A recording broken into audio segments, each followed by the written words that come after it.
सरकारनं पहिले 17 दिवस रक्त पिलं, पुन्हा 9 दिवस रक्त पिलं आणि आता उपोषणाचा 4था दिवस सुरू आहे। आणि महाराष्ट्रातला जे प्रत्येक घरातील मायमाऊल्यांचं लक्ष सुद्धा मनोज जरांगे पाटलांच्या तब्येतीकडे आहे। कारण पाटलांची तब्येत खालावत चाललेली आहे। इथं असणाऱ्या प्रत्येकाचे अश्रू अनावर होत आहेत आणि पाटलांना लवकरात लवकर सरकारनं न्याय देण्याची गरज आहे। कुणाही बांडगुळाचं ऐकू नका, कारण मराठा आमदारांना सूचना आहे, तुम्ही जर आता मराठ्यांचे होऊ शकला नाहीत तर मराठे तुमचे कधीच होणार नाहीत। ह्या सुद्धा तुम्ही आम्हाला वेगळं आरक्षण नाही पाहिजे, आम्हाला ओबीसीतूनच आरक्षण पाहिजे।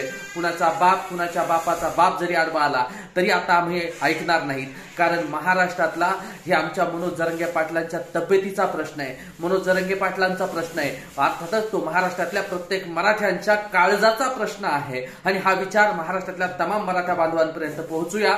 आपला मित्र उदय भिसे पाटील, जय जिजाऊ, जय शिवराय, धन्यवाद।